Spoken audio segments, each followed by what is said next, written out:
friends, unpack lang natin ito sa unbox natin. So, order ko sa Lazada.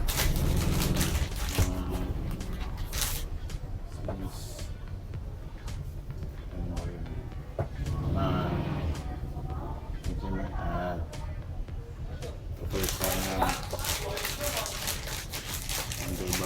underbar grip. Order ko sa Lazada. Naka-sales yan. Papalit tayo rin ng underbar grip kasi pupog mo yung gutoma. Kaya naman tayo nagpalit. Hindi ko lang sa YouTube ko. YouTube video. So, underbar grip. Kailangan sabit. So, underbar grip.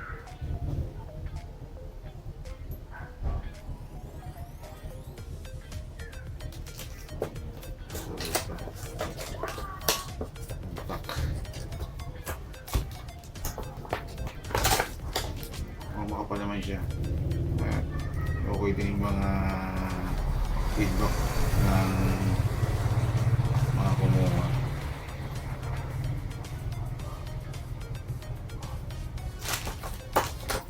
At meron din ibang bad feedback, pero try natin.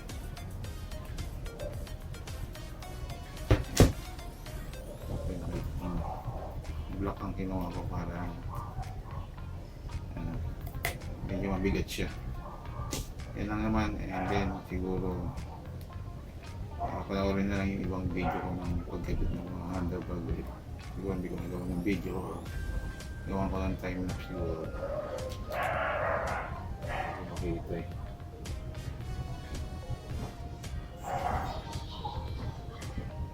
Alam natin ito.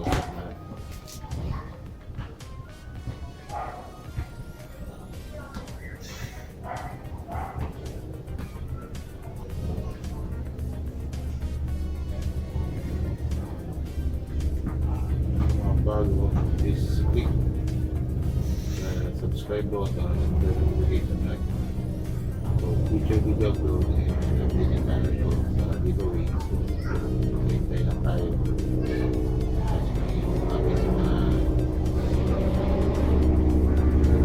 Yun, months put na yung kasama ko. Mabigat naman siya. Kaya install na natin. Balikan ko kayo. Una lang naman yan. Brand niya is TR1.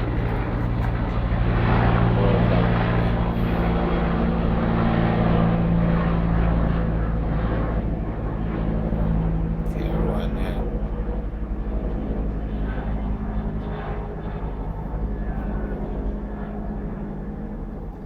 Yan, balikan ko kayo. Sabit na natin.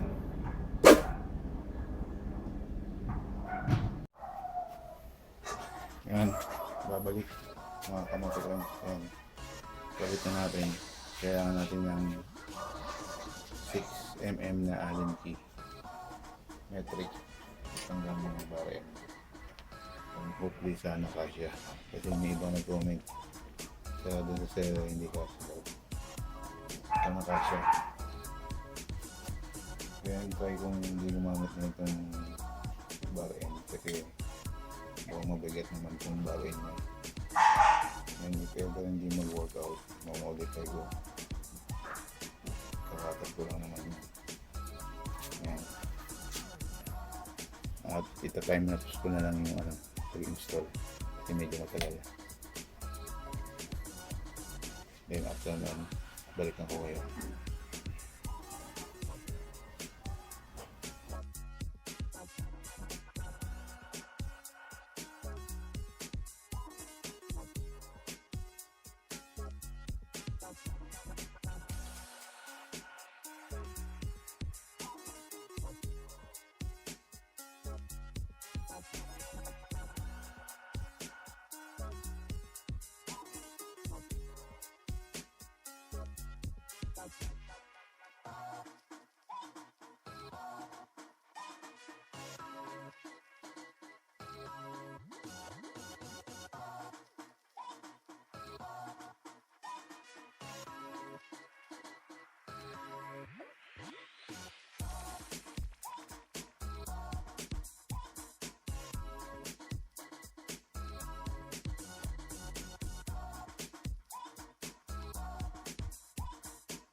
Yun, basta ka motopens, nagbabalik.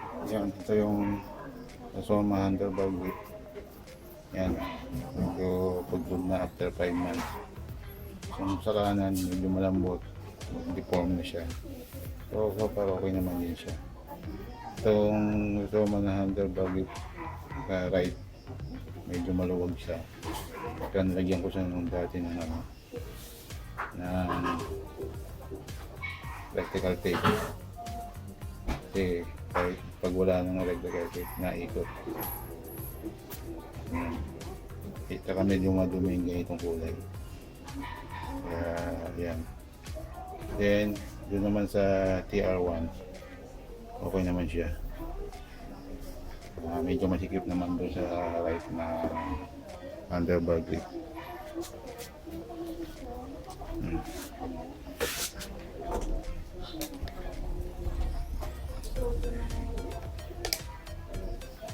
Mali pa nga una kong lagay sa kanan. Sakto. Sana ko mali. Yan. Kailangan mo lang dito. Pagtanggal na itong bar end ng KYMCO Super is 6mm. Makita nyo sa time-lapse. Isang gano'n na pangkanan pala yun. So far okay naman siya. Sana tumagal. Hindi ko muna nilagay itong bar end. Kasi mukhang okay naman itong bar end na itong TR1. Para maiba naman. Try na natin. Kung bukas-bukas pwede sa singitan. Ilalagay ko na ito sa U-box ko. Yun, so far okay siya. Ang bilang sinabi ng sir is hindi siya removable. Kahit tinanong ko, sabi niya removable, pero mukhang hindi siya removable. Kailangan siguro i-modify ito kung ilalagay mo itong bar end, original bar end, kakat mo ng cutter. Pero so far hindi ko muna tatanggalin. Yan. Sa right, may awan. Yan, salamat sa panonood. At don't forget to click the subscribe button and bell notification icon for future video upload, update, DIY, and giveaway soon. Tutusin ko lang yung aking mga errands na previous giveaway. At sana tulungan nyo ako na ma-reach yung aking goal sa channel ko at supportan nyo at share sa mga Facebook page ninyo, sa friends ninyo para ma-reach ko yung another milestone ng channel ko, which is a 4K watch hour. Hoping lang naman, kung hindi naman maabuti okay lang din kasi hobby ko lang naman to. Yun, maraming salamat sa mga sa family ko, friends, and office mate, and sa inyong mga subscriber ko. Maraming salamat, and fellow motovloggers na sumusuporta sa video upload ko at channel ko, Facebook page. Maraming salamat sa inyo, and nga, tuloy lang tayo. Hopefully mapag-upload pa ako ng video na makakuha ka ng konting idea, kaalaman. Kaya, thanks for watching. Ride safe, drive safe. And tuloy lang tayo, good vibes. Stay humble, be real. Scooter Rider here, signing out. And peace out. Please click like and share. Konting tulong sa channel ko. And see you on my next video upload.